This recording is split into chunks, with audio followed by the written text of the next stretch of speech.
the dawn's early light, what so proudly we hailed at the twilight's last gleaming, whose broad stripes and bright stars through the perilous fight o'er the ramparts we watched were so gallantly streaming, and the rocket's red glare, the bombs bursting in air, gave proof through the night that our flag was still there. Oh, say does that star-spangled banner yet wave o'er the land of the free and the home of the brave?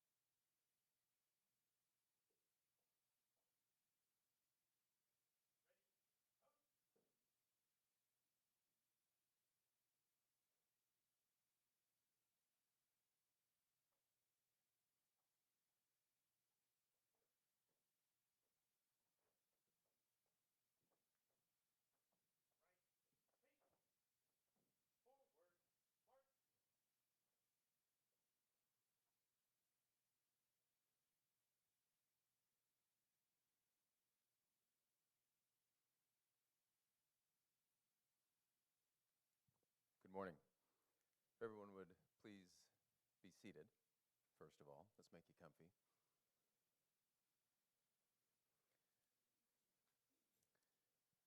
And if you'll all please bow your heads and close your eyes, we'll pray together this morning. Good morning, Jesus. Thank you for another day to gather in your glorious name. We lift up our voices to you this morning. We're grateful for another day to wake up, kiss our loved ones, and come to an event like this. We're grateful for an event like this, and thank you for the freedoms and the joy that we get to indulge in every day in this country. Jesus, we lay everything we have and everything we are at your feet. We surrender to your all-knowing and ever-present love. I pray this morning that everyone in this room is seeking your will for their lives today, the lives that you beautifully and wonderfully made. We may live in a broken world now, one that sometimes brings pain, loss, heartache, one that tries to tell us what we believe isn't right, one that tells us to be more and more worldly every day. But your word says that all that are weary and burdened should come to you and they will find rest, because your yoke is easy and your burden light. We surrender, Lord, our fears, our doubts, all our anxieties to you. When we feel overwhelmed, we will remember that you are the God that feeds the sparrows and the God who dresses the lilies. You will always work everything out for us when we walk in faith. I pray this morning for each and every person here that they know your love and believe that you have a plan for them, a specific purpose designed uniquely just for them. Jeremiah 29:11 says, I know the plans I have for you, declares the Lord. They are plans for good and not for disaster, to give you a future and a hope, serving our country. I pray for the police force and the first responders. Thank you for these brave men and women who put their lives on the line every day to secure the freedoms that we love. I pray that they know they are loved and supported. Lord, I pray you give them strength not only in their physical bodies, but in their minds and souls as well. I thank you for those who have served and pray that these men and women can thrive with their amazing gifts you have blessed them with once they return home. I pray they continue to receive the love, help, and support needed from organizations such as this so that they may be the best versions of themselves. Thank you for those who paid the ultimate sacrifice for our country. In John 15:13, it says, there is no greater love than to lay down one's life for one's friend. Thank you for the brave men and women that fought with everything they had to protect us. We pray for strength and love for their families and friends, and that their legacies live on through others today. Thank you for this incredible foundation, and we pray this morning that you continue to bless the Permission to Start Dreaming Foundation and everyone that it touches. The work that is being done here has your mark all over it. Thank you for the people and resources that have made this journey possible to provide the world with more post-traumatic growth, and for the ones who continuously put in the effort year-round to make this foundation and the events like this work. Their effort is not unnoticed. Thank you, Jesus, for this day, this foundation, and the people that it serves. I pray that each and every one of us seeks your will for our lives. Thank you for never leaving us or forsaking us. Thank you for the ones, when asked, "Whom shall I send?" responded, "Here I am, send me." Jesus, we pray these words in your mighty name. Amen. Next, I have the incredible honor of introducing someone that deserves a red carpet introduction, but in actuality, her track record and character speak for themselves. Ladies and gentlemen, will you help me in welcoming to the stage this morning the organization's founder, Miss Leslie Main.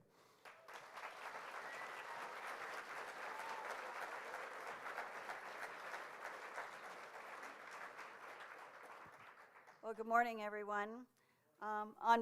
Thank you. On behalf of the Permission to Start Dreaming Foundation, I'm truly humbled to see all of you here, and we want to thank each and every one of you. It was an intentional choice to get up early and be here, so we are grateful. I look around this room, and it's pretty humbling. I see first responders, law enforcement, I see pastors, I see grandparents, I see our military, I see you. Children, young children, there's a couple here. Thank you, young leaders. Young men that did the honor guard, you guys rocked it. So proud of you. Appreciate anyone under the age of 18 that's here and the parents that brought them here, because these kind of events are extremely important, especially for our young people. They're watching us as adults, how we love this country, how we love God, and how we love each other. 13 years ago, this event was created to offer hope and inspiration, an opportunity for a soldier, a surviving spouse, a law enforcement officer to tell his or her story in a safe and honoring place so as not to carry that burden alone. It's why we run in 2 days at the Race for a Soldier.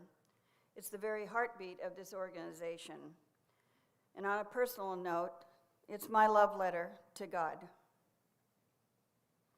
And while we're not a religious organization, we make no apologies for declaring that we seek a higher power to help us navigate the struggles so that we can turn them into our greatest strengths. You'll hear a lot or a little about mind, body, and spirit, and as Bo referenced, post-traumatic growth this morning, and how essential all four of those are to finding one's purpose and passion. To our faithful sponsors, you guys are ridiculous. Washington Floral, these are so beautiful. Kimball Coffee House, so amazing. Sue and Ken Brayton, the Wesley Inn, can't thank you enough. Steadfast, loyal supporters, and without your support, this may or may not happen. Shout out to Subaru and the Harnish family. I see you. Thank you for everything from the very beginning. Johnny and Leonard Green, Barbara Creighton, she's in the house, Aunt Barbara from Texas, so faithful. And to our volunteers and to our staff, Connor and Jason, Jessica, seriously, Jackie, Scooter, Steve, Madison, Anna from Virginia, and Maddie, all of you. This doesn't happen in a vacuum. So if you have a moment, please thank them on your way out or at your table. So as we begin this morning, I'd like to give special recognition to a group of people sitting at this table.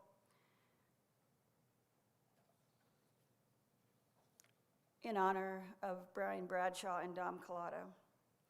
Retired Air Force Colonel Rad Geikus, who could be my new BFF, I'm not sure, is making sure we never forget their names or their sacrifice. Aaron Collada is the surviving spouse of Pierce County Sheriff's Deputy Dom Collada. Dom was killed in the line of duty when serving a high-risk warrant with his SWAT team in March of 2022. He was also a major in the United States Army with nearly 14 years of service, active duty, and with the Washington National Guard. Alongside of her is Dom's friend, Major Kevin Rebillard, and I hope I didn't mess that last name up, so I'm just gonna call you Major K, because you are major in my life right now. In this picture behind me, you're gonna see Dom and you're gonna see Kevin. And at the Race for Soldier opening ceremonies in just 2 days, Aaron is gonna be singing the national anthem while Kevin is gonna be flying his Black Hawk overhead to pay great tribute to his friend and his service, our families. And would you please stand and be recognized? I would appreciate that, all of you. I have not met you all yet, but Aaron and Rad, all of you, please stand. John, please stand. All of you, every one of you at that table, please stand so that we can recognize you, Aaron and Dom and Brian.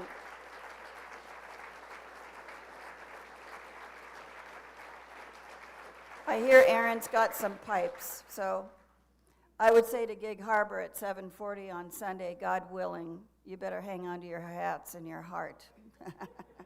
That's what I can say. So finally, 10 years ago, I had the great privilege of meeting Ken Falk of the Boulder Crest Retreat in Bluemont, Virginia. So much of what's happened for them in the last 10 years is happening for us now. And I think in honor of their 10-year anniversary, there's no greater way to honor Ken and the work that he's doing is to show you a video that he had produced. It's called On Duty. There are no words needed. I will walk off the stage. I hope you enjoy this morning.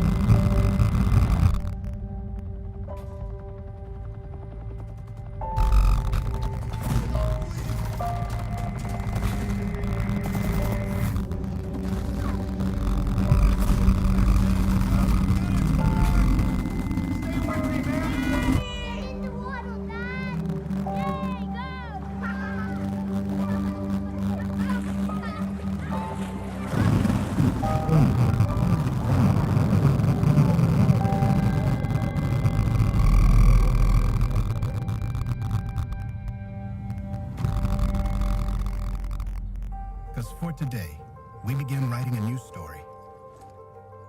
Not a story of deep trauma, a story of strength. Story of being you again. Make that choice.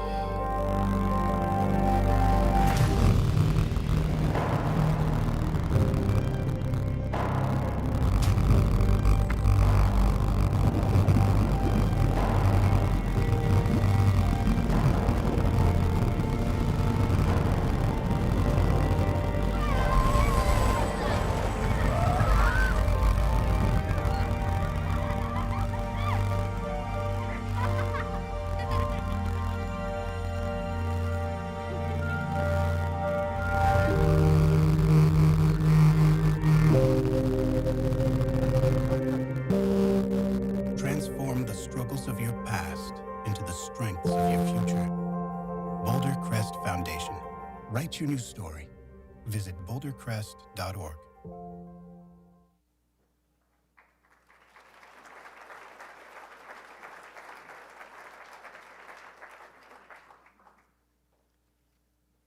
Pretty powerful and difficult to follow that, so I'll just go with that first.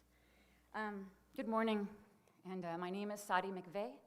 I am a Warrior Path Guide with the Permission to Start Dreaming Foundation. Blessed and honored, and I get to introduce the very first speaker. And I wanted to read something first. Extraordinary people exist within even the most seemingly ordinary lives. They are the ones with knack for living, genuinely, and who inspire us to attempt to be the same. The woman that I'm about to introduce is one of those women. And I'm not going to say her name yet, but what I will say is that I served with her greater than 25 years ago at the Aeromedical Evacuation Squadron at Joint Base Lewis McChord, 446 AES. And she was a young captain, and I was an NCO. And with that, she impacted me and left me different because I got to know Kathleen. She was an amazing young leader and inspired NCOs and other officers to be better just because they knew her, just because she was able to have that impact and change us because she actually cared. And she wanted us to be better. An amazing flight nurse, and she took that and became her profession and became better at that and allowed us throughout our service. And although Kathleen, I didn't stay with her very long as she went on to do amazing and great things, open up an Aerovac squadron in Colorado and Colorado Springs. Just an amazing woman. But she took to heart her job and her life and what it meant to be a nurse and what it meant to take care of patients on the back of an aircraft and made us better, every single one of us, because of who she was and because she cared. And with that, I just want to introduce retired General Kathleen Flaherty. My God, an amazing, amazing leader, and I am just blessed and honored. And so I'll step aside because I could ramble. That was lovely. Thank you for that, Chief Sadi McVeigh. Thank you for your decades of service and decades of friendship. As she mentioned, I'm General Kathleen Flaherty. I currently am the Deputy Director of Center for Combat Research through the University of Colorado School of Medicine. And if you can bring up the slides. So I'm going to talk to you about passion in practice. Next slide. So I've served in the military for 41 years. They let me start when I was 12, so that did help. In that 41 years, I've had multiple deployments, multiple commands, but the most impressive thing is the people I got to work with, right? The lives that you get to make a difference, the lives that you get to impact. And I come from a legacy of people before me who've served. I come from a legacy of a lot of leaders that have coached, guided, mentored me throughout that process. And I'm not blessed because it all went right. I'm blessed because I have fight, I have grit, and I have passion in practice. That's both personally and professionally. It sounds counterintuitive, but whenever anything bad happens, whenever I have a challenge, I look for the gift or the opportunity in that. And I'm grateful for the gifts, the opportunities, the challenges, and the successes I've been afforded. In 1985, they'd only recently started letting women in the Army Airborne School. I was one of 9 women in a class of 500. Because I was a sergeant, they put me out front, which garnished, I was a platoon sergeant, so I was in charge of a whole platoon of men.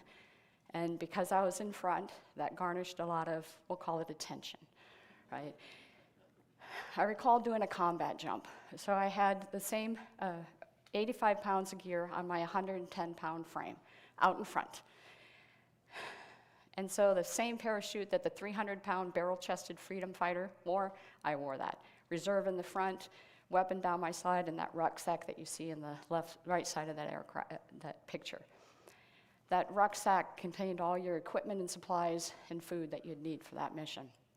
My whole team, they're all rested, they got their gear checked, they're resting, and I'm out in front, and the black hats of the instructors are pulling on this rucksack. I'm standing there and just pulling. This ruck's not heavy enough. Let's get her a different one. And each instructor came and pulled on this ruck. After that jump, both my collarbones were black and blue. And they said, "Do you want to quit?"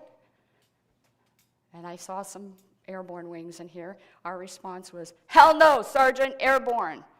The more they pushed me to quit, the more determined I became to succeed. And I used that throughout my life.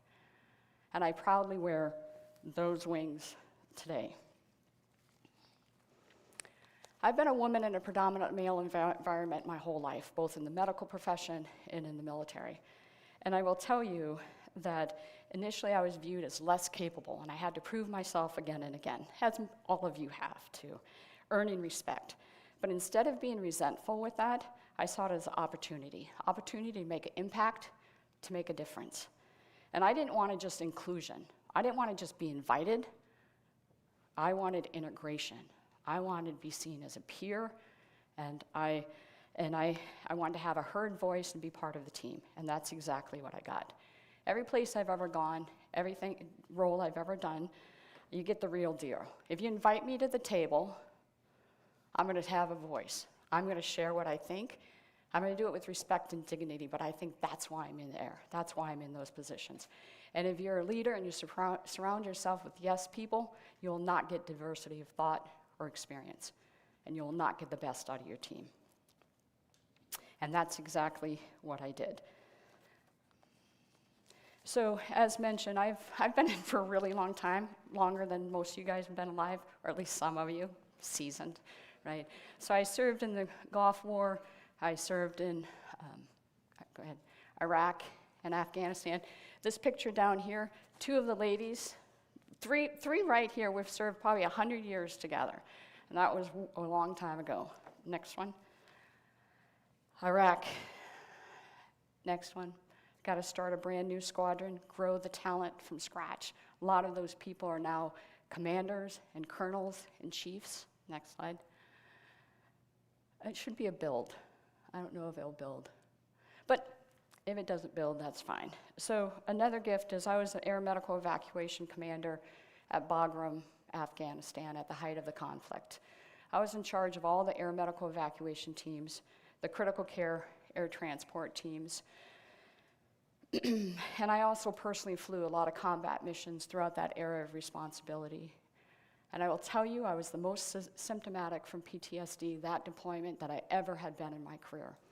And part of it was I had the honor of caring for our nation's heroes, our soldiers, sailors, airmen, Marines, and Coast Guardsmen. And I witnessed their pain and suffering, but I suffered the most because I worried about my teams, right? It's not normal to care for triple amputees day after day. It's tough when you pour your heart out to the burned people that you care for, right? These wounded warriors. But the gift in that is it drove my passion for research to help warriors through the Center for Combat Research through the University of Colorado School of Medicine. I'm doing research that benefits our warriors, and for me, and also research to build resiliency in our medics, our first responders, while still caring and having the compassion for that caregiver. One of the things that I've had is my kids, this is my son, Tori and Patrick, and I've learned throughout my life that success takes support. Failure you can do alone. I wouldn't be here if it wasn't for people at this table, right, that have helped me as a chief, a non-commissioned officer, growing me in my career, taking care of me as a young captain. And one of the things that the kids give me is they give me grace and help me with my own self-compassion. So every year, another gift is every year I set intentions. In 2023, the intention I set was patience. But what I've learned in 2023 is God does not give you patience. God gives you the opportunity to practice patience. So I was driving on the interstate during a rainstorm. Traffic stopped abruptly, and so did I. This car didn't. Per the police report, traveling 65 miles an hour. Hit me so hard, it lifted me up on my nose and spun me around. I ended up with a traumatic brain injury, 2 stable fractures. I'm fairly intelligent. I have 2 doctorate degrees. However, after the brain injury, I failed all my cognitive testing. I failed the drunk testing. I injured so many parts of my brain, including my cerebellum, which controls all your balance. So I even failed that. I failed my vision testing, all my balance testing. I had difficulty with word finding. I could see the word in my brain, I just couldn't pull it. I sounded drunk, right? So I had the cognitive functioning of a 3rd grader. That's what my test showed. And as a general and a PhD scientist, that was devastating to me. Now, 3 months later, I almost canceled, and then I thought if anybody understands my limitations, it will be this crowd, right? That you'll have that empathy. So my comprehension's poor, that's why I have notes. I don't normally have notes. So what's the gift from this? And the gift is asking for help. I couldn't drive. I couldn't remember anything. Sticky notes everywhere through the house, right? But the gift in it is I had to ask for help. I had to show vulnerability. I said to my daughter, Tori, I said, Tori, you're gonna have to take care of me like a third grader. And she says, Mom, I always do. But to have that, and to have that vulnerability. So lastly, the gift of you. You need to take care of you.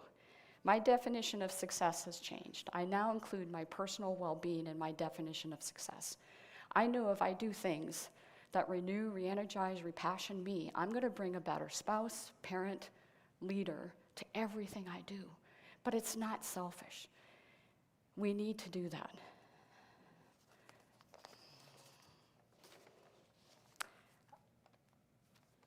Oftentimes with burnout, we fall down this exhaustion tunnel that we give up things that we label them as optional, but they nourish us. I will say they're not optional. You have to do those things. You have to do those things to renew, re-energize, and repassion. And it's really important. One of the things that I do in my practice is I do minute meditations, and I do that throughout the day. So when I'm washing my hands, I'll take a deep breath in, deep breath out. I'll inhale peace, and I'll exhale calm. I feel the warmth of the water. I feel the soap of the water. And I recognize I did my best. And my best is good enough, especially with how poorly I slept, my cognitive functioning, the 12 hours appointments I go to a week. My best is good enough to have that self-compassion and grace. So I'm blessed. My challenges are gifts and opportunities, and my purpose-driven work at the Center for Combat Research ignites and inspires me. Thank you for what you do for your purpose-driven work. You have the joy, purpose, meaning in your work because of coming together such as this. I'm honored to be able to participate in Warrior Path with Sadia as our guide, and Amy is going to be one of our guides, and then my friends Christy, Colonel Christy Forbes, and Colonel Jennifer Rivnick. We're going to have 6 warrior women who are going to benefit from it. The light in me sees and honors the light in you. Thank you for what you do.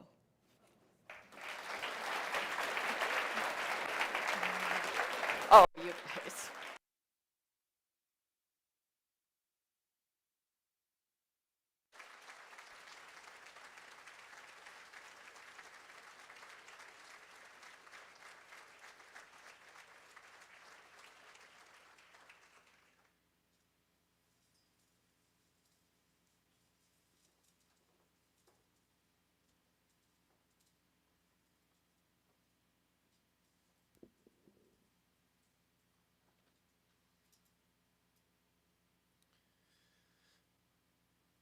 My name's David Breimer, and this is a song called You Fight For Me.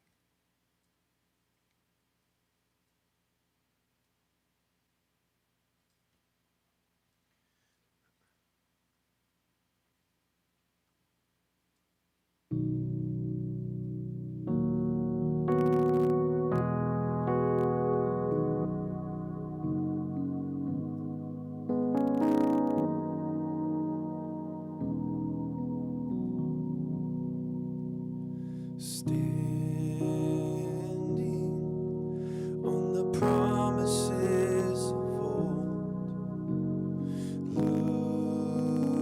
looking for the land that has the gold, waiting for the sun to rise again, hoping for salvation from my sin. And now that I've seen the light, hope in me rises. And I need you by my side, 'cause I can't do this on my own.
salvation.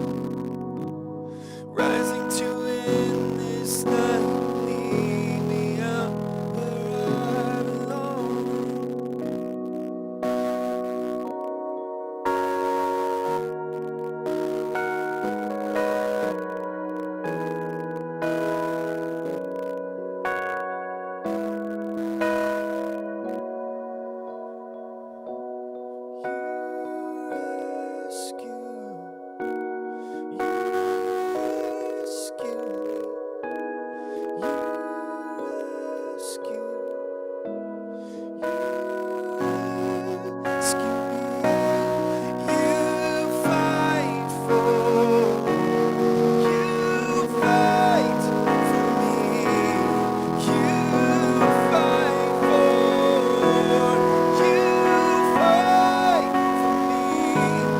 Now that I've seen the light, hope in me rising.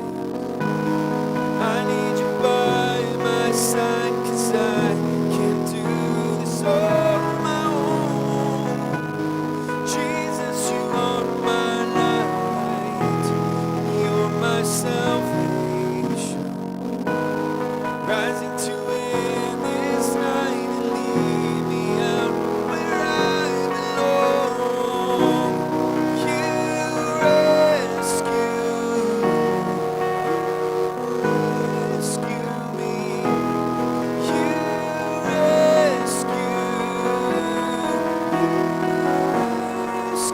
me. You fight for me. You fight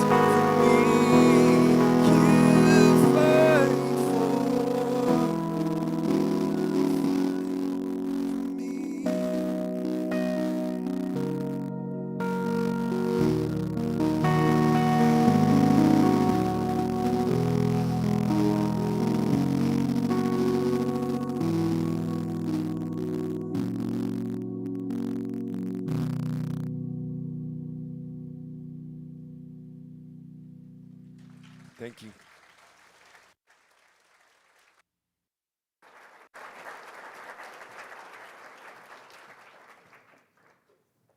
Good morning.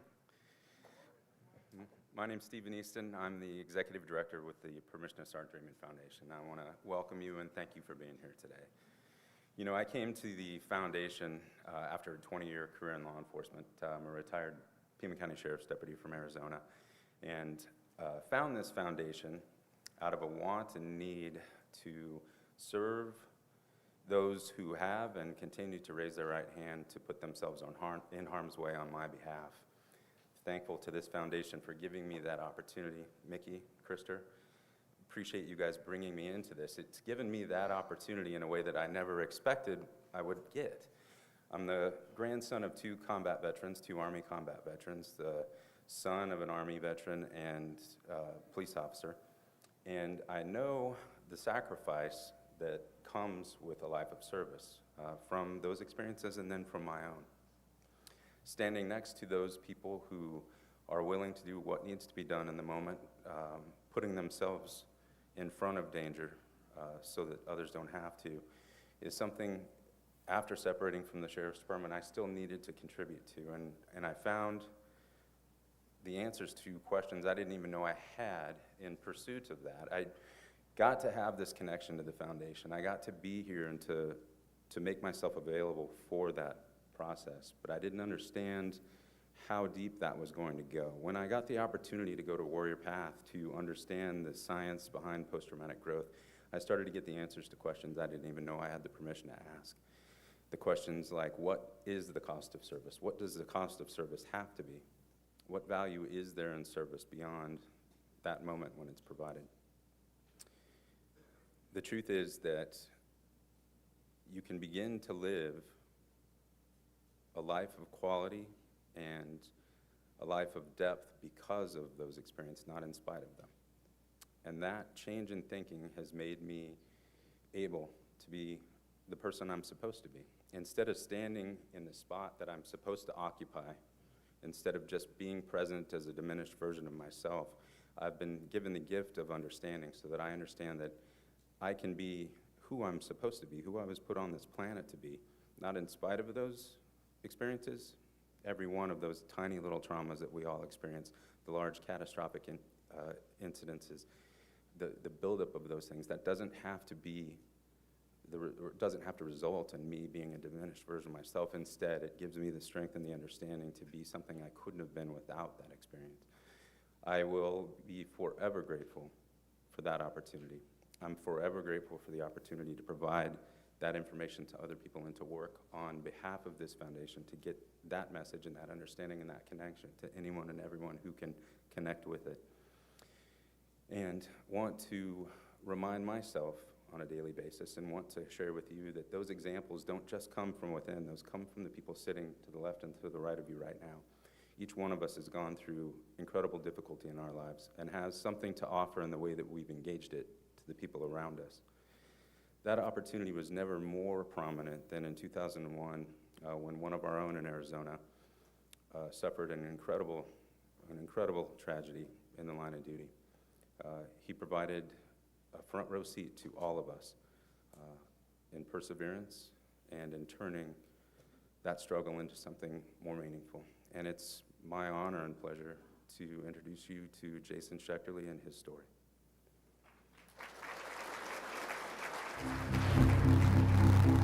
He should be dead. He should have died right there at the scene.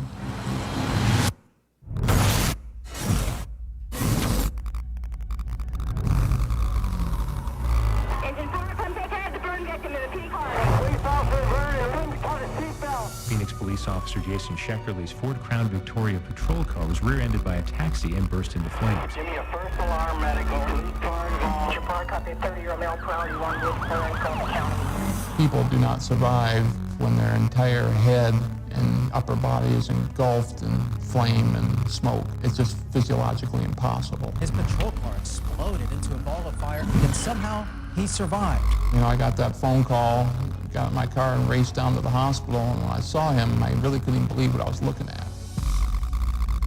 He just had this charred black head. So I took my knuckle right here and I hit his forehead, and it felt like I was hitting this concrete floor. I mean, he's burned through all the layers of the skin, through the fat, through the muscle, down to the bone. And by the grace of God, not only is he alive, he's probably going to live through it, and then what is he going to be left with? A guy or a gal who gives back, not asking for anything, just wants to continuously improve everyone's situation. That, to me, is the definition of a hero.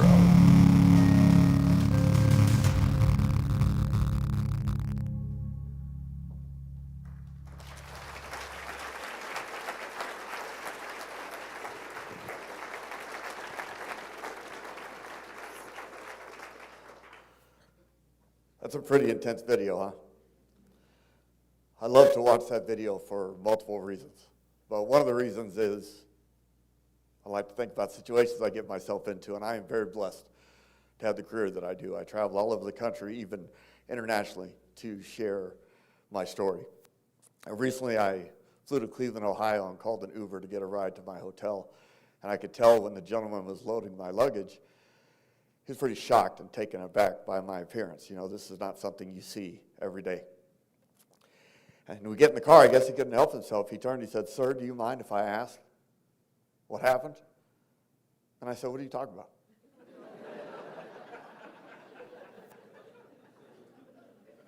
And very humbly, he was like, "I'm sorry, but, you know, your burn injuries, were you in the military or something?" And as I casually buckled my seatbelt, I smiled. I said, "Buddy, nothing happened. I'm from Phoenix, Arizona, and after one summer, we all look just like this." He didn't think it was as funny as I did. But that's one of the most valuable lessons any of us can ever learn, is the foundation of our resilience, the foundation of overcoming any adversity that we face. One of the thickest layers of that foundation is being able to laugh, being able to smile. Growing up in Phoenix, I was always felt a call to service. I was enamored by a firefighter in uniform, a police officer. Came from just generations of military service in my family, fought in all the wars. And so I graduated high school, had gotten a college golf scholarship, but very quickly I realized what I needed to do. And I chose to join the United States Air Force. And as the general knows, the Air Force, they have a great sense of humor. They took this kid from Phoenix, Arizona, and sent me straight to Grand Forks, North Dakota, the coldest place in the United States. I was there, I was in Korea, I was in Guantanamo Bay, Cuba for the 1994 Haitian refugee crisis, and I came home after my 4 years, had gotten married young, had a couple of kids. So I got a wonderful job with Arizona Public Service. I was in the apprentice program to be a lineman. It was still in the service industry. I mean, let me tell you, when you're in Arizona, your electricity goes out, your air conditioning doesn't work, you love when a lineman shows up and turns it back on for you. So I still felt like I was serving my community. On March 26th of 1999, I came home from work, turned on the 5 o'clock news, and the lead story, Phoenix police officer Mark Atkinson had just been shot and killed in the line of duty. I cannot explain why it was Mark. I cannot explain why it was his critical incident, but it changed my life. I knew right then and there, you got to be wearing that uniform. You've got to be doing that job. So the very next day, I filled out an application with the city of Phoenix. I was hired, started doing the job that I was called and meant to be doing, the job that I chose to do. 2 years later, 2 years to the day later, March 26th, 2001. Went to work that day at 3 in the afternoon. I was supposed to work till 1 o'clock in the morning, and I had an extra sense of honor and service and duty because it was the anniversary of Mark's death. And I left briefing that day. I drove halfway across the city, against policy, against procedure. I didn't care. I drove to the spot where he was shot. It's got a beautiful memorial marker there. And I spent a few minutes with him, making the sign of the cross, thanking him for his service and his sacrifice, thanking him for being my why, for being the reason that I had the job that I was meant to be doing. Little did I know that in about 8 hours, I was going to come very close to needing that same memorial marker.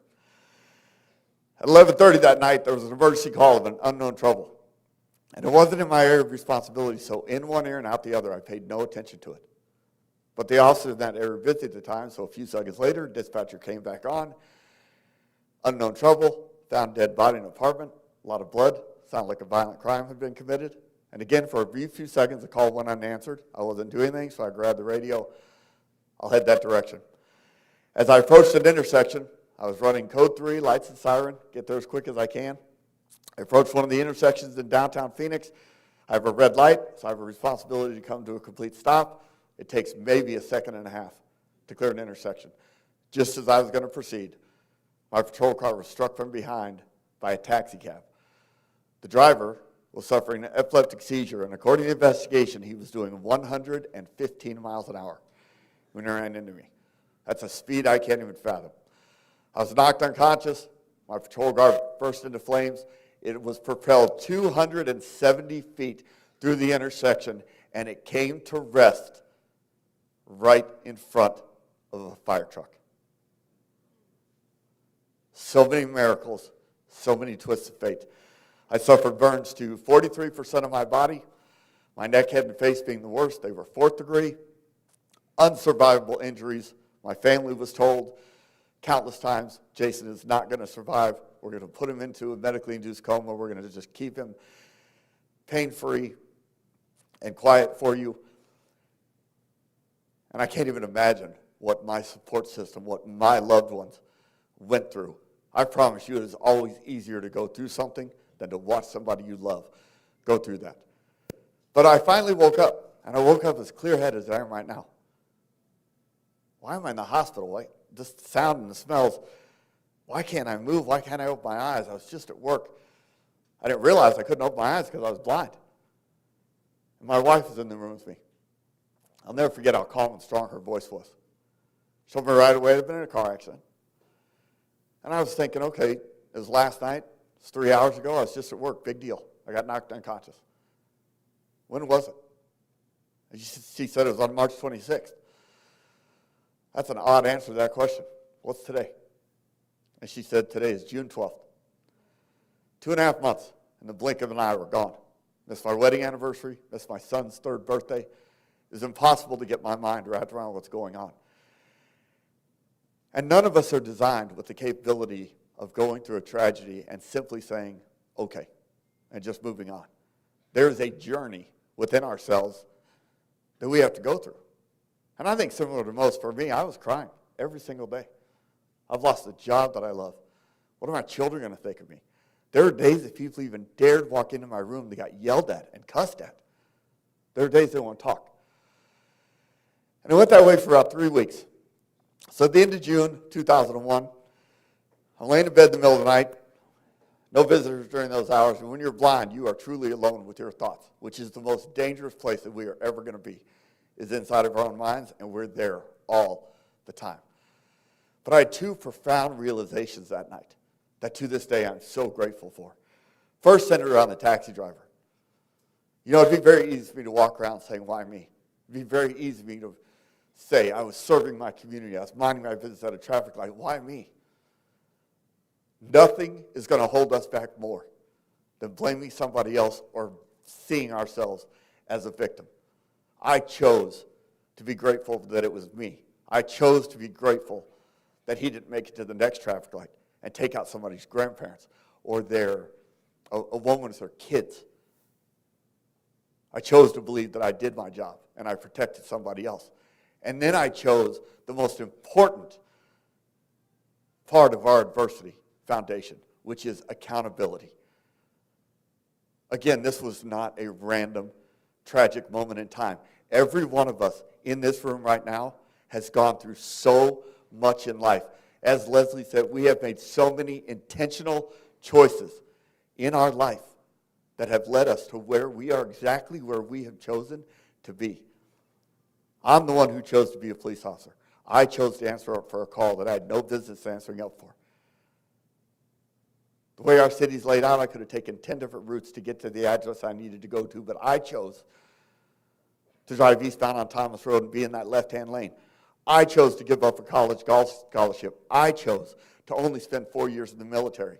I chose to become a cop after being moved to do so by the death of Mark Atkinson. All those choices over more than a decade, that's what got me into that fire. And if those things are true, and I strongly believe they are, then every decision I make starting right now will take me where I need to go. So that was the night that I decided I'm going to get back in the fight. I don't know what I can accomplish, but I'm ready to try. So I asked the doctors, when can I go home? I've been there for 4 months. It's the end of June. They said, if everything goes right, you're going to be here till Christmas. We need about 6 more months. I fought as hard as I could, relentlessly, doing exactly what they told me to do. And I walked out of the hospital on July 31st, 6 months ahead of schedule. I went home to a new set of adversity. Children who didn't recognize me. A son who would say, you're not my dad. Let me tell you, everybody has a version of rock bottom, and when you hit it, it's a hell of a thing. But the beautiful thing about rock bottom is there's nowhere else to go except up. To prove just how incredible God is with not only his voice of reason, but also his sense of humor, which is important. In January of 2002, I get a call inviting me to participate in the Olympic torch run. It's passing through Phoenix, headed to Salt Lake City. Now I'm incredibly frail and sick at the time. Still can't really see. Hadn't started all the reconstructive surgery and therapy on my deformed hands. I'm 6'3", I weighed maybe 120 pounds at the time. But the Olympic torch comes to the United States once every 20 or 30 years. What an amazing honor. But the voice of reason that hit me was, you know what, Jason? You're not going to hold the Olympic torch. You're not just going to be getting to do something that's cool. You're going to carry the torch for all the people who did not get a fire truck in the intersection. For all the people who did not get the opportunity to go home. For all the people who have stuck by your side, who have fought for you. That's what you're going to carry the torch for. That was my voice of reason. That was my opportunity. So I get down there, and I'm pretty nervous. This young girl from the Olympic Committee, she's like 19 years old. She comes up and she said, Officer Schechterle, we have a wheelchair for you, and we got a guy who's going to carry the torch for you. You only carry it for 400 yards. And I said, I don't know how this is going to go, but this is a once-in-a-lifetime opportunity, so I'd really like to carry the torch myself, and I'll just walk down the street. And as sweet as she could, she looked at me and she said, okay, but when you're carrying the torch, make sure you don't get the flame too close to your face. And I said, no shit.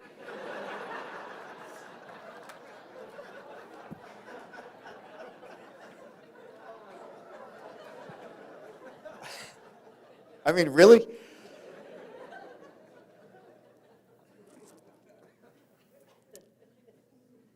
The power of those smiles, that laughter, that memory. It's one of the great reset buttons of the 50 that I carry around with me every day that I can think about. On October 29th of 2002, 18 months after the accident, I became a father for the third time. He's now 20 years old. Wouldn't even be here, playing college baseball in Charlotte, North Carolina, living his life. Going to have his own kids someday. That random tragic moment in time that people are going to talk about because they see my appearance, generations of beauty come out of that. If you're patient in your grief, if you're patient in your struggle, the why will always reveal itself, and it's always going to be positive. There's no more strength and beauty in this world to be found than inside of vulnerability. You just have to find a way to practice patience and be patient. 2 weeks after Mason was born, November 12th of 2002, I got into a truck by myself, and I drove back to work. That was the one thing that I would not give up. I am a Phoenix police officer. It's not what I do, it's who I am. I worked my way up. I ended up retiring as a homicide detective, a career that I love with all my heart, a career that did so much for me in creating the man that I am today, the father that I am today, the husband that I am today, the friend, the speaker. It's a job that I was not going to give up on, and so I didn't. This life is going to be full of adversity, incredible adversity, especially if we're the lucky ones that live a nice long life. We're going to see things that we don't want to see. We're going to feel things that we don't want to feel. We're going to lose loved ones. We're going to be sick ourselves. We're going to suffer with our finances. Some of us are going to go through a divorce. Some of our children are going to struggle. Adversity is adversity. And God said, all of us, I want you to all look a little different. I want you to be from somewhere different. I want you to talk a little different. But the one thing that he put inside all of us that is exactly equal is our human spirit. It does not matter how you were raised. It does not matter your age, your race, your gender, how much money you have in the bank. We are completely equal on our human spirit. There is a phoenix in all of us. And it is designed for one thing, to take you away from risk and straight toward reward. The wind beneath the wings of your phoenix is gratitude and vulnerability. I could not control what that taxi driver was doing. Could not make his decisions for him. I couldn't steer his car in a different direction. And because of that, my entire life, my career, and my appearance are forever changed. My face and my hands were burned. My heart wasn't. My face and my hands are disfigured. My soul isn't. My character isn't. My eyes and my hands give me 30% what they used to. I will never let my effort, my gratitude, my faith dip below 100%. Don't let the pain of today blind you from the promise of tomorrow. God bless all of you. Thank you so much.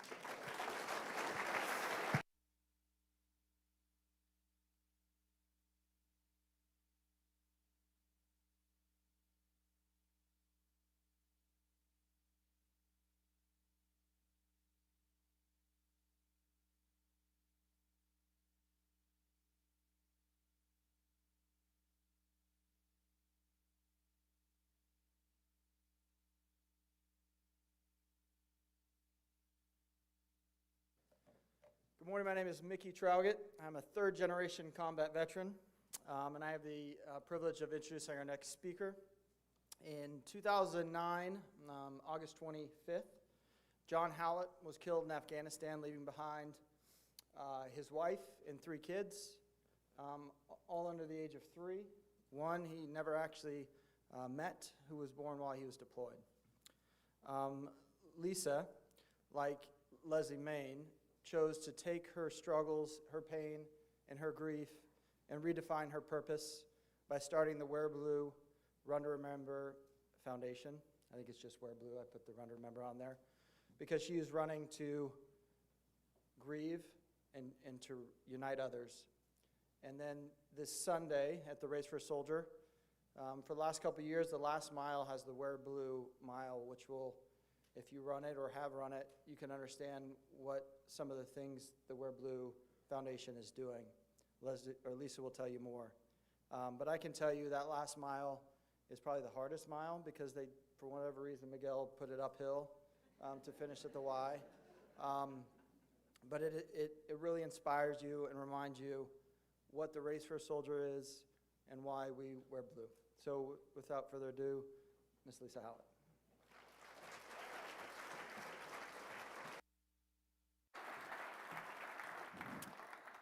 Well, I have my remarks written here, and they're thanking Mickey because he's just an incredible friend. He's the kind of person, he's not about words, he's about action, and he's been a really wonderful advocate for my family.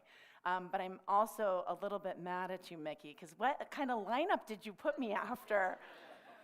I am just going to lean into that this is community, and community is a safe space, and community is where we share our stories. And so today I'm just very simply going to share my story, and I hope that you take some time and tell me your story later today too. But today's theme has clearly been about overcoming, and tragedy, hardship, challenges. The reality is, as we've heard this morning, as we all know personally, they look different for each of us. But they're an undeniable part of each of our journeys, especially in this room of service members, veterans, first responders, and survivors. But we honor our stories of hardship by choosing for them to motivate and inspire us to the next and best versions of ourselves. And I really believe that we're able to make that choice to overcome, when we surround ourselves with the right community. And so my story is definitely not Brigadier General Flaherty's. There are no stars that I've earned. And it's not Jason's incredible story. And it's not yours, but it's mine. And this morning I'm going to share my story and how powerful community's been and how we've overcome. So I'm going to take you back to the beginning, and that very handsome redhead is mine. And we grew up together in Northern California. And John and I actually knew each other since we were 5 years old, which means we made it through my awkward mullet years. But when we were in high school, we traveled to Mexico with our youth group, and we built homes for those in need. And on the way, I fell in love with John, and he eventually came around too.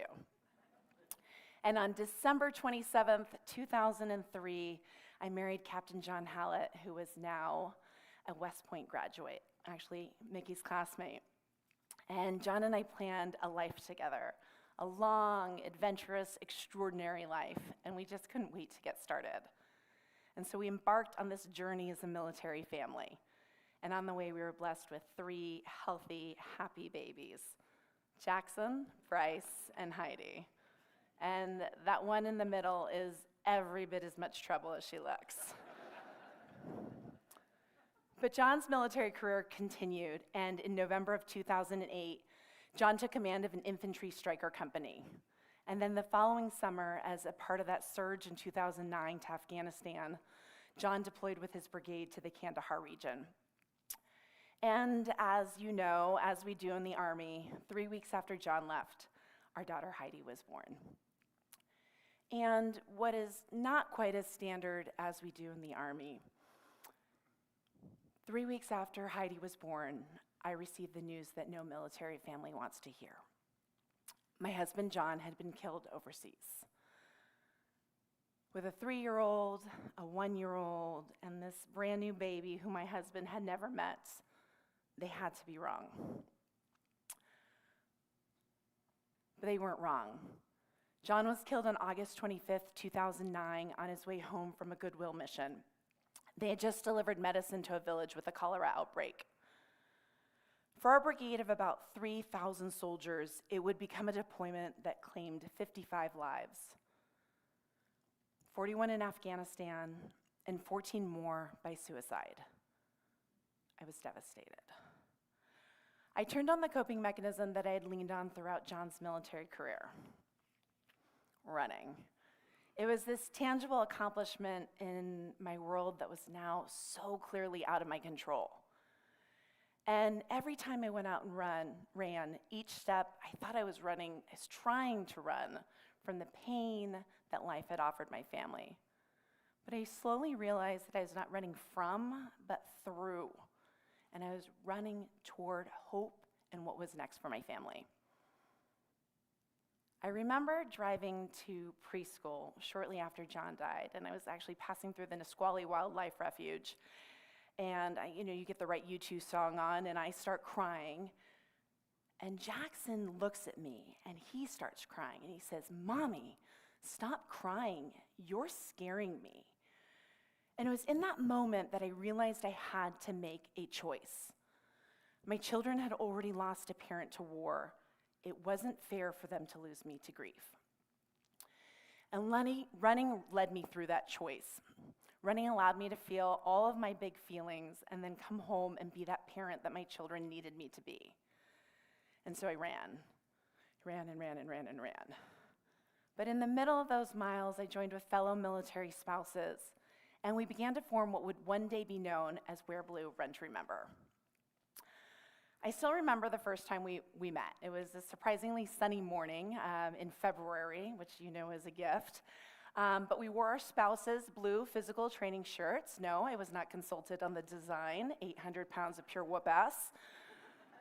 But we gathered in the Burger King parking lot over at Fort Lewis, Washington. We kind of awkwardly looked at each other, and then we ran around the airfield.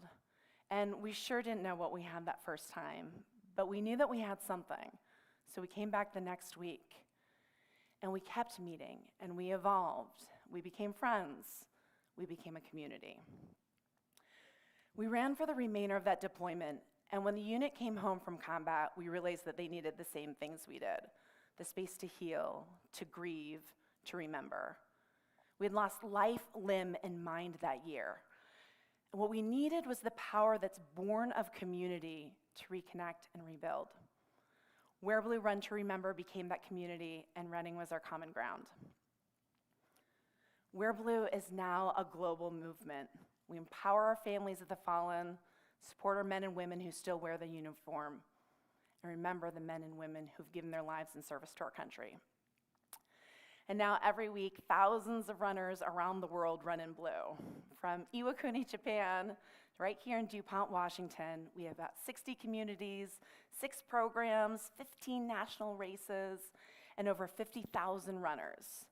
And over the past 14 years, we've honored thousands of our fallen military heroes, and we've impacted over 2 million athletes as they move through one of our tribute displays. As we've grown, though, the Saturday Run remains the heart of who we are. Every week, Saturday mornings, 9 a.m. in DuPont, I hope you'll join us. We circle, we bow our heads, we speak the names of the brave men and women who've given their lives in service, and then we move, we run, we walk, for the fallen, for the fighting, for the families.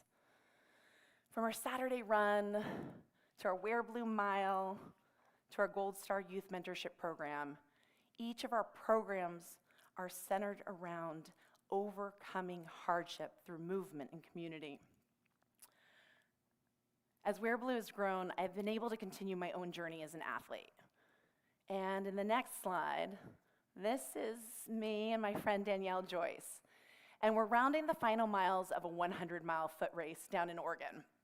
And each year on the anniversary of John's passing, I try to tackle a goal that, well, scares the crap out of me. And so for John's 10-year anniversary, my first 100-mile race became the challenge. It was 1,160,000 of trails, climbing, gut checking, and sweeping views, all in 25 hours and 41 minutes. I didn't come anywhere near to winning that race, not by a long shot. But I finished something hard and scary and meaningful. And it was a hard that I got to choose. And it was this huge personal accomplishment. But it's not an accomplishment that happened in a silo. The finish was possible because of my community. The group of Wear Blue men and women who trained with me, who practiced running in the middle of the night with me, who taught me which flavor of goo to eat, who watched my kids. The finish happened because women like Danielle slogged through the last 30 miles of muddy trails and made possible what felt impossible, right? She believed in me, she pushed me. I think most importantly, she didn't put up with my excuses. I finished 100 miles, and there were 100 ways that people stepped up to get me there. That's community. This Sunday, as you trackle the streets of Gig Harbor, you're gonna pass through our Tribute Wear Blue Mile. And it's a 1-mile stretch honoring our friends who lost their lives in military service. These men and women gave their lives in this fierce belief of the potential of our nation. And they gave their lives trusting each of us to achieve that potential. And their families, who carry the weight of this sacrifice, trust us to ensure that their loved ones are never forgotten and that they will never remember alone.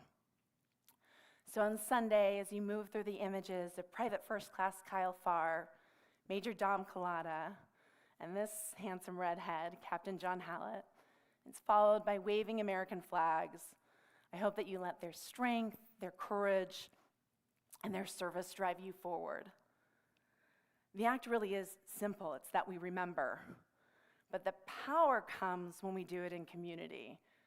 And that's not just today, not just on Sunday, but every day. It's been 14 years since John was killed. And my children are happy and healthy and successful. And it's largely because they've grown up in the Wear Blue community.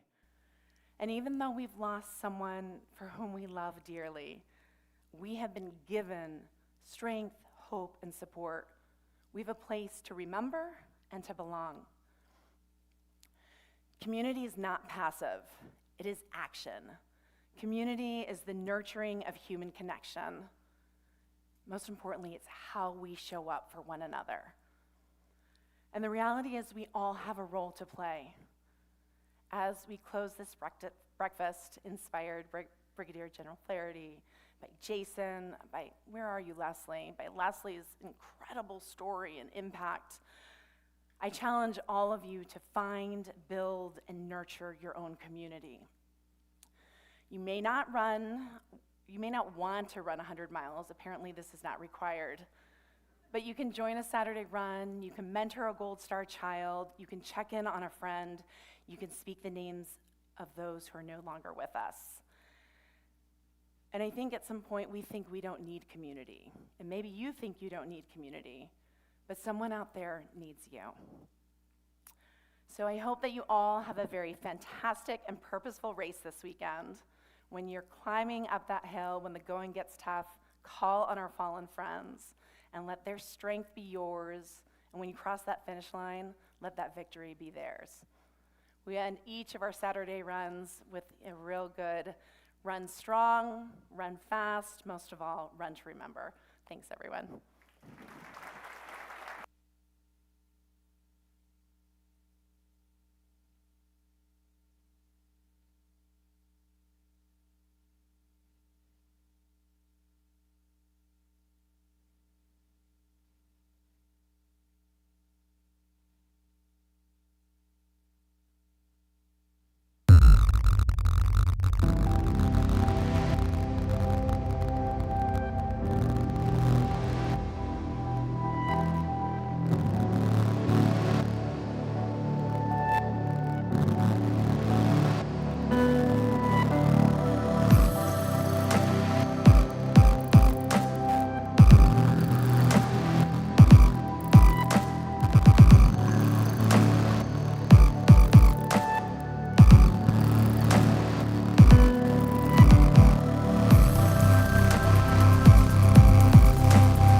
First, I want to thank Aunt Rachel, or Rachel Brayton, for making that video that captures the transformation that happens during Warrior Path.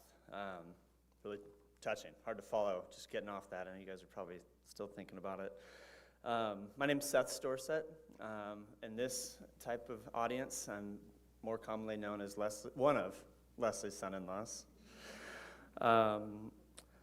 I wanted to talk a bit about myself, my perspective of the last 13 years as being a part of this family. I'm a civilian. I did not serve our country or take an oath to protect our communities. I chose to serve those who have. I believe unity among our citizens can greatly impact the lives of our veterans, first responders, and their families. I am married to Leslie's daughter, Kelsey. I want to briefly share my perspective on the day we lost Kyle.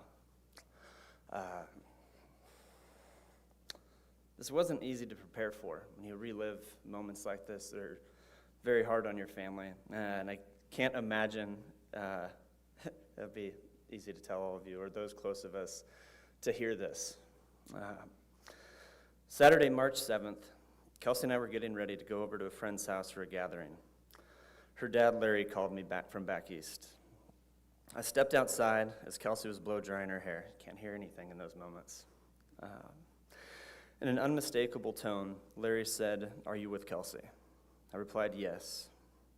He then said, "I need you to be strong right now." We lost Kyle. I need you to tell Kelsey and be there when Leslie gets home.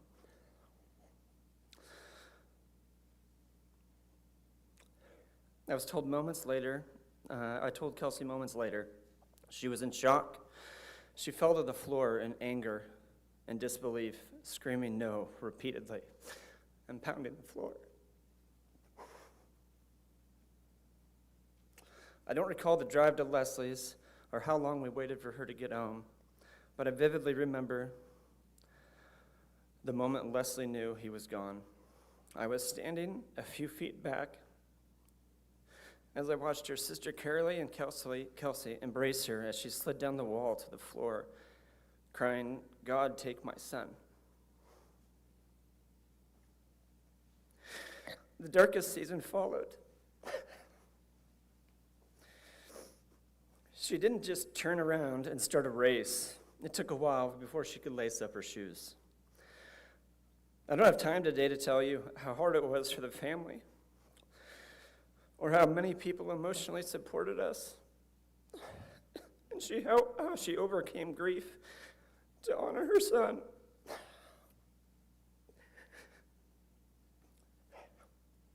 I will tell you this, Leslie lost her son, Kyle.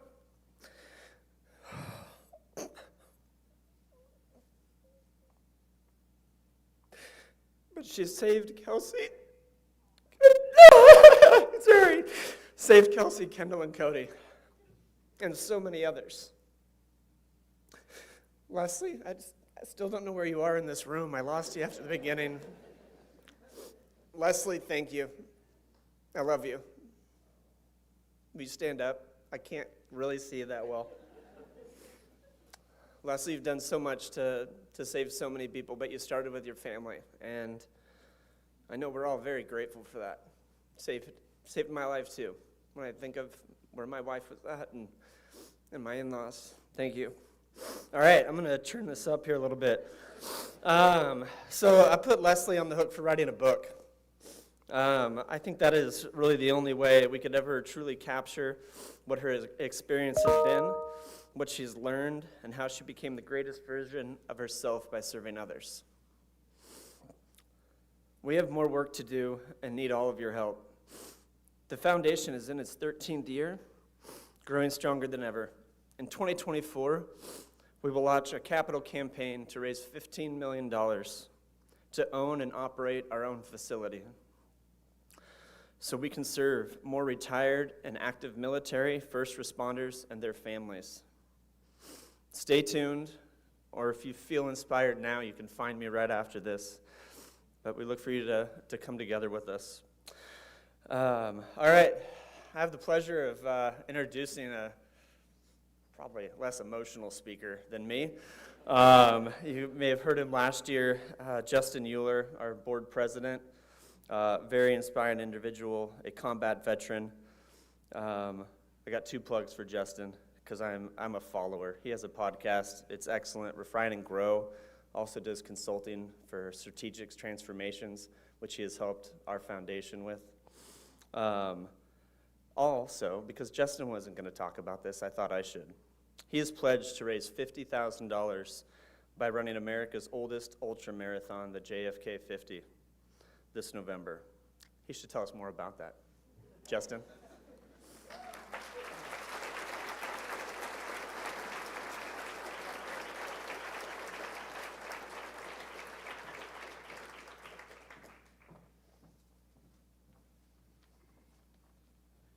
Well, good morning. Leslie put a time limit on us, but I'm one of the last speakers, and I'm the outgoing board president. It's probably the last time I'm going to stand up here, so I'm going to take a little liberty with the timeline. In Warrior Path, we practice gratitude, and so I want to start just with a brief moment of gratitude. First of all, I want to thank the man sitting right in front of me. You've heard his name several times, because he's been that influential in the life of the foundation. But I want to thank Mickey Troggett for bringing me on this train. He's the reason so many of us have gotten involved with this foundation, and it's been transformative in many, many ways, so thank you. I want to thank Leslie. I want to thank her for her friendship. I want to thank you for your confidence in me in moments when this foundation was going through a lot. And as a corollary, I want to thank the board and the staff of this phenomenal organization. And lastly, I want to thank my wife, Jess Euler, who's sitting back there. We celebrate 24 years on Monday. And she has been through the ups and downs, let me tell you. We've been through it. And we've moved through it, and I'm incredibly grateful for her love and her support and her friendship. I want to open this morning with a question. It's a question posed by Sebastian Junger. You might know Sebastian Junger from the book and then the movie The Perfect Storm, which he authored. But he actually went to Afghanistan as an embedded reporter about 10, 12 years ago, and it greatly changed the trajectory of his life. He's written 3 books since. One is called War. I highly recommend it.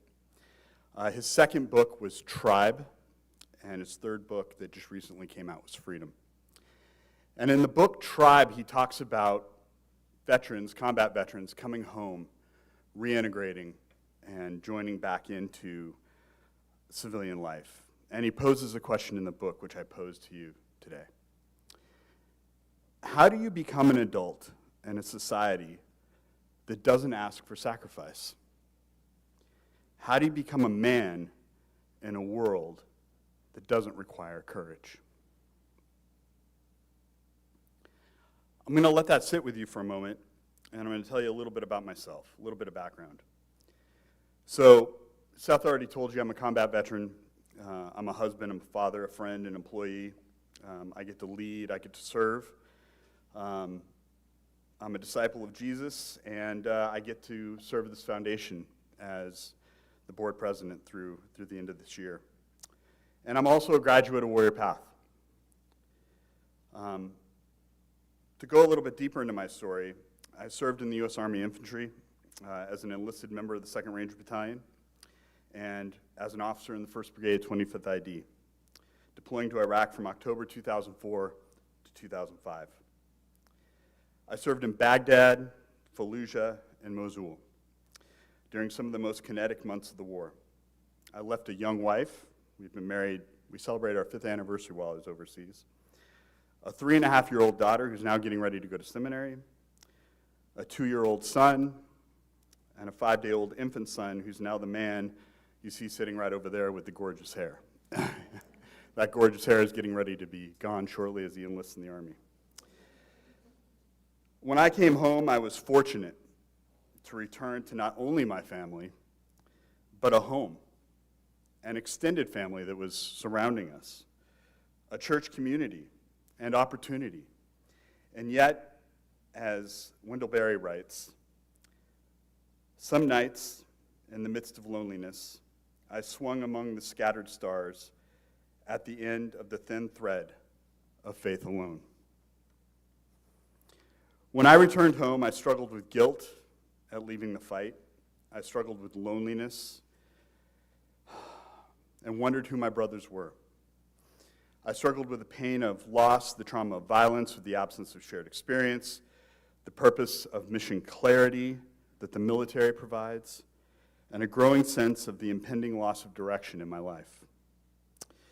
There was no map, no guide, no reintegration ceremony. I was awash at sea, angry, sad, scared, and without the tools to aid me through it all. And yet, I enjoyed advantages few of my soldiers possessed. So what was the problem? Was it the war itself? Was it the trauma of violence? I say no. I say history tells us another story. Sebastian continues to write in his book, Tribe, humans don't mind hardship. In fact, they thrive on it. What they mind is not feeling necessary. Modern society has perfected the art of not making people feel necessary.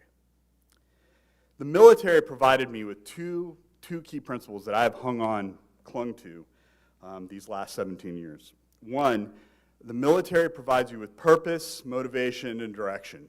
If you've ever met a good NCO, they will also always reinforce purpose, motivation, and direction. And secondarily, it provided you with a great prioritization matrix. The mission, the men, or to say others, and me. And at the risk of waxing a little polemical, I will say both seem to be in short supply today. In fact, I would argue that war possesses the ability to ennoble. In war, you see it draws out inspiration, courage, loyalty, and selflessness. And there's not only me talking from my experience, but there are examples where collective hardship has actually led to the strengthening of society and culture. Dr. Richard Tedeschi, who's one of the godfathers of post-traumatic growth, on which Warrior Path is based, when he studied Vietnam veterans, he looked at the rate of PTS amongst those veterans. And amongst the larger army, amongst the larger service, the rate of PTS was about 1/3 or 33%, much similar to the rates of PTS amongst global war on terrorism veterans. But when he looked at a particular subset of veterans, when he looked at prisoners of war, that had actually been prisoners of war for greater than 1 to 5 years, he actually found that the rates of PTS were in the single digits, 2 to 5%. And he asked the question, why? And the answer is that despite their isolation, despite their containment, they actually developed the bond of community. They shared in the common purpose of survival. They stuck to their rank structure, and they continued to believe that they were still fighting the war, even if behind a wall. They had a sense of purpose. And this is not only within the military community, but if you look actually at Londoners during World War II, during the Blitz, they underwent hundreds of days of bombardment by Nazi Germany, living many times down in the tubes of the subway of London. And yet, the rates of PTS, the rates of trauma-induced stress amongst Londoners coming out of World War II is in the single digits. So what's the problem? If the problem is not trauma itself, if the trauma is not necessarily the violence, what is the problem? Well, I think it's a few things that I would offer up to you. One, I think it's cultural isolation. We've professionalized our military. Less than 1% of all U.S. civilians will serve in the military. And of that, only a fraction of that 1% will actually face armed combat. So the military, those who serve in the military are culturally isolated. There's a lack of collective participation. And when we participate collectively in an adverse circumstance, we actually build empathy, we build community, we build bonds of trust amongst each other. So we've started to sever trust. There's geographical isolation. We fight wars over there, not here. We're removed from it. It's like a video game. It's like something we hear about, but not something we directly experience. There's generally the growing rise of individualism in our culture, so lack of a sense of collective community. We have radical freedom without radical responsibility. And we have the issue of, quite frankly, trauma from childhood, trauma that we take into our military experience. In fact, that's one of the single greatest indications of whether you'll experience PTS, post-combat experience, is the trauma that you take in to your military experience. So, where do we come in? What does this foundation do? Now that I've just been a Debbie Downer for the last couple of minutes, where do we step in? Let me tell you a little bit about Warrior Path. We've referenced it. Some people have talked about their experience through it. And I want to share a little bit more about it because it is the cornerstone, it is the foundation of what this organization is doing and what we will continue to do. And I have to tell you from personal experiences, it is one of the most powerful experiences I've ever gone through in my life. So I'll tell you what it's not. It's not therapy. Nope. It's not a drug cocktail. It's not a program requiring any sort of financial ask of the combat veteran or the first responder who's involved in it. It's absolutely free to those who participate. So let me tell you what it is. Well, it's training. PATH stands for, now I'm going to lose it, Progressive and Alternative Training for Healing Heroes. We train in over 30 wellness practices over a 6-day period and a small cohort of 6 to 8 combat veterans and first responders, led by guides who are themselves combat veterans and first responders. So the whole idea of wounded healers. In an environment that demands and models radical trust and radical disclosure.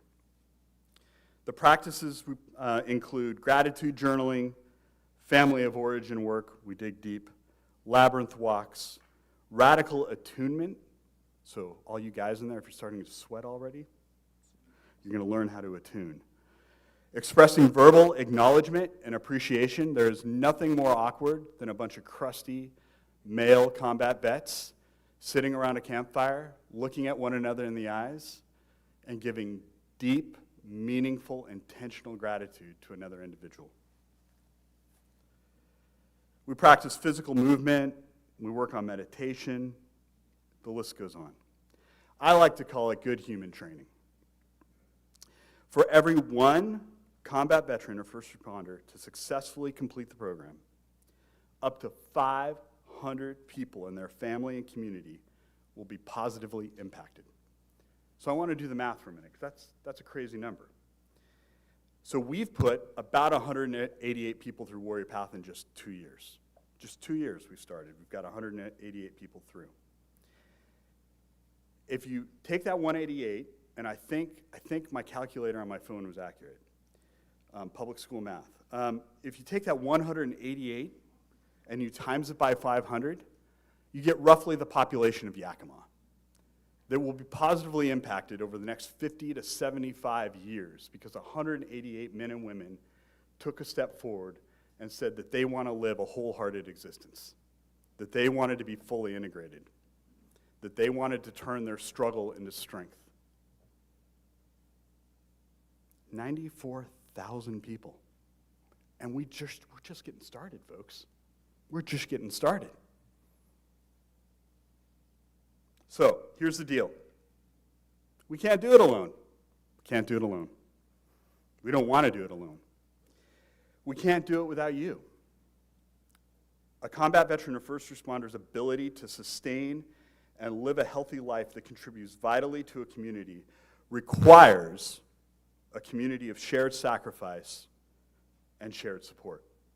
Requires shared sacrifice and shared support. Mutuality and reciprocity are absolutely necessary.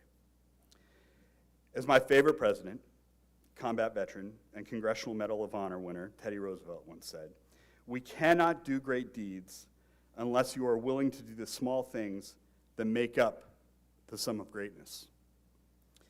As we step into 2024, we are taking the first steps towards a bold vision of purchasing and owning property and building our own wellness facilities, requiring a capital campaign that Seth referenced, and broadening our support base. And we can't do it alone. We need you. We need your generosity and we need your sacrifice. To close with old TR once again, it is not what we have that will make us a great nation. It is not what we have that will make us a great nation. It is the way in which we use it. Friends, I want to invite you to support this foundation, not only with your time, but with your treasure.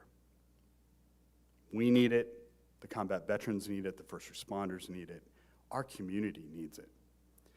If you look around at many of the combat veterans and first responders in this room, they are now men and women that are serving in our political base, they're serving in our business community, they're serving in our churches, they're mentoring our youth. They move from becoming leaders in the military or in the first responder community, and they become the leaders that move a city, a state, and a nation. So when you make an investment into this foundation, you are making an investment, quite literally, into the future of this country.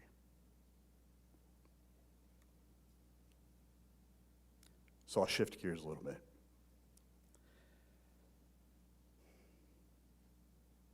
We have a 3-time presenter that will join us to close things out. He's going to close things out with a bang. He's a veteran. He's a husband of a veteran. He's the father of active duty personnel. He possesses a passion to appeal to our better angels, to help bind our nation's wounds, and appeal to our common humanity. It is my pleasure to introduce to you Evangelo Morris and his presentation of Old Glory. Thank you.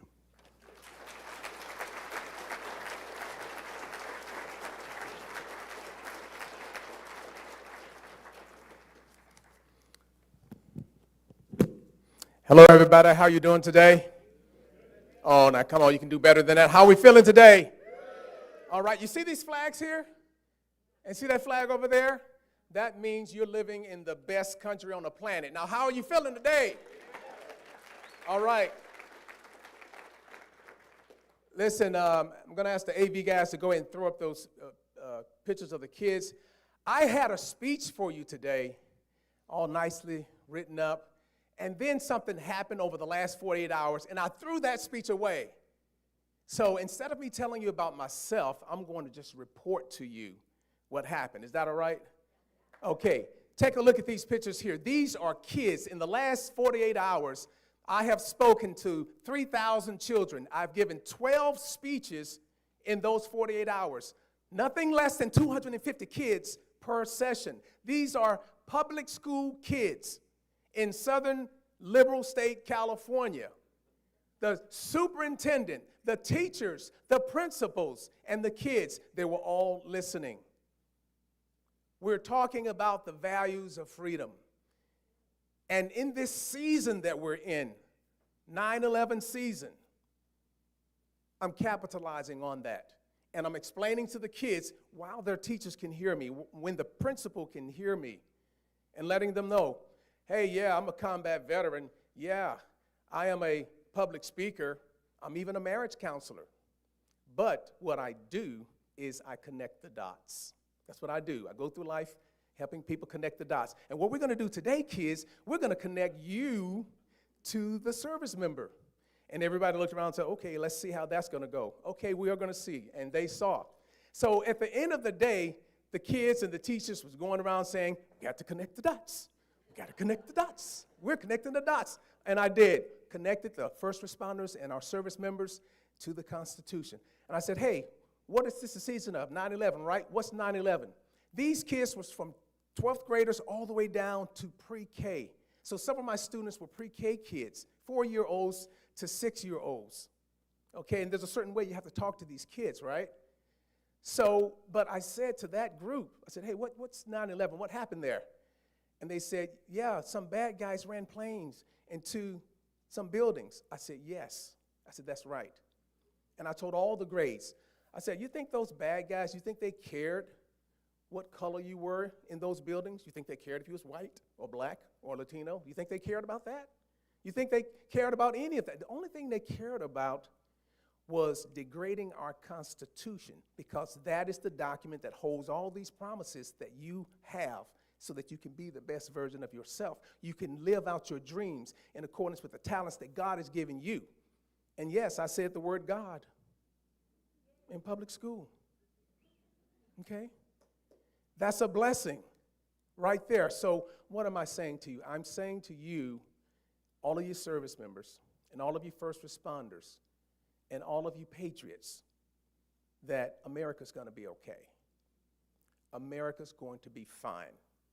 Okay? We need to continue to do what we're doing here. And for anyone out there that says, hey, well, I didn't serve the country, don't even bother to say that anymore. Because there's only one thing you need to understand. If you're not willing to die for your country, you should be willing to live for your country. And everybody in here is living for the country. When you support organizations like the PTSD Foundation, you're living for your country. When you vote, you're living for your country. When you get involved in your local church, you're living for your country. When you go and help tell a kid, a teenager, the value of freedom, take the opportunity to go and say to the mailman, thank you, you're living for your country. The kids are watching us and they're soaking it all in. And those kids sat there, and in America abroad, you would think, well, the public schools, they don't want Pledge of Allegiance anymore. That's kind of strange, because as I was reciting Old Glory, they were honed right in. The kids will follow. We just simply need to continue to lead. So I want to encourage everyone here to continue to lead, to continue to do great things for our great nation. And you all need to know that your sacrifices have not been in vain. Your sacrifices, the injuries, the casualties, not in vain, as long as we don't forget. So I want to do a poem or two for you, and I'm going to transition to that right now. So if the AV guys can pull up the 21 gun salute. The Lord impressed on my heart to write a poem that explains the 21 gun salute process. So teaching the kids what is that? It's not just an American thing. Great Britain does it, and many other countries, okay? And there's a whole history behind that. But helping the kids understand that America is not only a traditional country, but it is a modern country. And when we think about that, we can see, true, okay? The Pledge of Allegiance, the national anthem, the invocation, the benediction, all those are fine American traditions. And we know that we're modern, right? We're leading in pretty much everywhere you want to look and turn, including first on the moon, okay? First to get the atomic bomb, and then to grow so many other things from that. Joint Strike Fighter, we can just go on and on. The best submarines out there, nuclear-powered ballistic missile subs. America is awesome, and we need to say that because it is true. God's hand is on our nation. Okay, let me get off my soapbox. All right, so if we can key up the 21 gun salute, I hope that you guys enjoy this short poem here. Fire in the hole, cannon fire during the tranquility of a moment of silence. Hear ye, the 21 gun salute. It is the bellowing sound of freedom's thunder, signifying the highest honor across our land. And it is the collective recognition of all those who have served our great nation. Some were dignitaries, heads of state. Some were service members who didn't have a scratch, but some were wounded, and some were imprisoned, and some are still missing. Some were unclaimed, and some were slain right here in America. Some were unidentified, and others committed suicide. And some were in combat and died in the air, at sea, in the jungle, in the desert, or in a corn paddy field of rice. But they loved their country so much that they would be willing to die twice. 24 million brave souls have heard the battle cry of liberty and moved to answer the call of duty.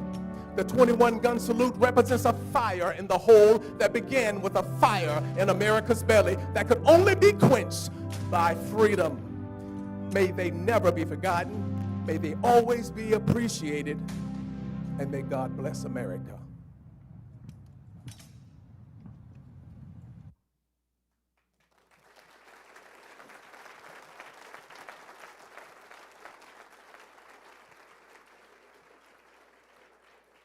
I want you all to pray for me as I go forward, because sometimes to get after your children and the children out there, they're on social media, TikTok, Instagram, Facebook, WhatsApp, YouTube, and on and on and on. And that's the big influence out there. I'm about to hit this next point in a second, but let me say this really quickly. And I don't really mean this as a religious statement, but I just want to make the point. If there was a Facebook back when Jesus was born, and you had a Facebook account, and you said, wow, Christ was born, let me send a message out to 1,000 of my friends. And then the next day, day 2 of Jesus, you send another 1,000. And you keep doing it all through his first year. That's 356,000 messages. And then you all the way until he died. You just keep going through history, past Napoleon there, 1,000 every day. Keep on George Washington. And all the way up to today, 1,000 every day from when Jesus was born. You still would not have reached 1 billion messages. And Facebook is pushing 5 billion every day. It's actually 4.78. Just put that number in your head for a second. Our children today didn't have what we had back then. When I was a boy, it was Bell South. The phone rung, either you were home or you weren't. There was no answering service, none of that, caller ID, none of that. You got a, that's it, end of that. You're not taking it to your car, none of that. Our kids have these computers in front of their face, and it's just influencing. So we have to get out of that. So poems like this, we want to attract the children and let the kids know that if you want to be a success, you don't chase success, you attract success by being attractive. Right? You attract success. And that's what Jesus did. He said, I would draw all men unto me, because he was attractive, and that's why so many people drew to him. He wasn't out chasing people. They drew to him. So I'm telling the kids, be nice. 2 words, be nice and be attractive, and that will lead you well. So this next poem is Old Glory.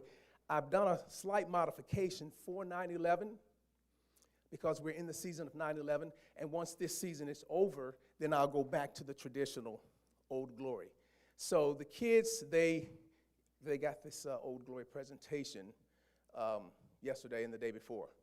So I will read the poem, and then we'll keep moving after that. All right, so if you could go ahead and do the Old Glory. The fight continues, and I will not lose unless I forget, but I will never forget because I was there. I saw my people take flight for business, thinking they were on board an airplane, but they were on a missile. I was there when the plumes of black smoke filled the air, marking the buildings no longer there. I saw my fellow countrymen close their eyes, wanting to pray, but I knew that they did not know what to say. God had to interpret their hearts on that day. I was there when rapidly expanding pulverized cement blanketed lower Manhattan, forcing the civilians and the first responders to run in opposite directions. And the fight continues. And on that soot-covered black tar, the dead were not just victims, they were casualties of war. And America became a battleground, bravely led by first responders. And the fight continues. And then I saw my people, in spite of this calamity, find their strength and put aside their differences. They worked together. Cars, boats, bikes, and trains were all utilized to help people get to a safer place. There were no strangers on the streets. Everyone was like a fellow comrade that you wanted to meet. Patriotism was at an all-time high. An all-time high. And then I put the world on notice that America will protect her people. America is a blessed nation. America loves to pray, but America is not the prey. We are the predator. And you can read between those lines and never forget that I am the flag of the United States of America, but you can call me Old Glory. May God bless the families and the victims of 9/11, but understand that my colors do not run. My colors don't run. Now hear the story of Old Glory. This is my story.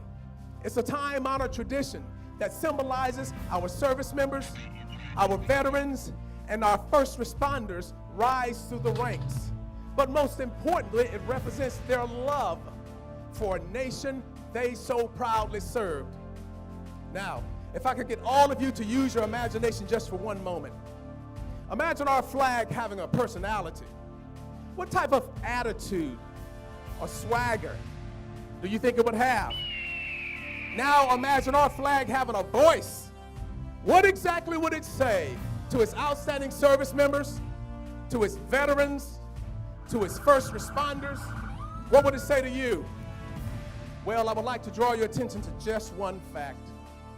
The fact of the matter is, the United States flag is the most recognized symbol in the world for peace and freedom. And my friends, when it comes to freedom, well, freedom is not free. It comes with a price paid for by our prisoners of war, our missing in action. We have over 80,000 missing in action personnel right now here today, by our veterans who have accumulated countless injuries and disabilities, and by our service members who are serving around the globe in defense of our great nation. So let there be no doubt that I believe that if our flag could speak, it would say, I am the flag of the United States of America, but my name is Old Glory. I fly atop the world's tallest buildings, and I stand watch in America's halls of justice. I fly majestically across the great institutions of learning, and I stand guard with the greatest military power in the world. Look up and see me. I stand for peace, honor, truth, and justice. I stand for freedom. I am confident, I am brave, I am proud, and I am ready. When I am flown with my fellow banners, my head is held a little higher, and my colors are a little truer. Except for my God, I bow to no one, and I am recognized all over the world. I am sovereign. I am saluted. I am respected. I am honored. I am loved. And yet I am feared. I have fought in every battle of every war for more than 200 years.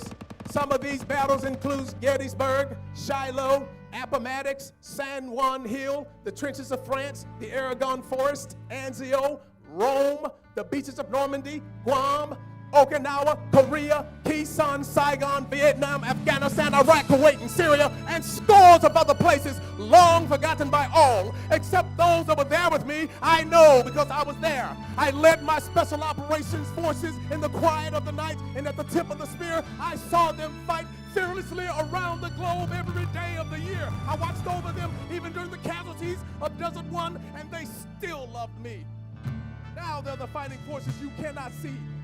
I was on a small hill called Iwo Jima. I was dirty, battle-worn, and tired. But my soldiers and sailors, my airmen, my Coast Guardsmen, my Marines, they all cheered me, and I was so very proud.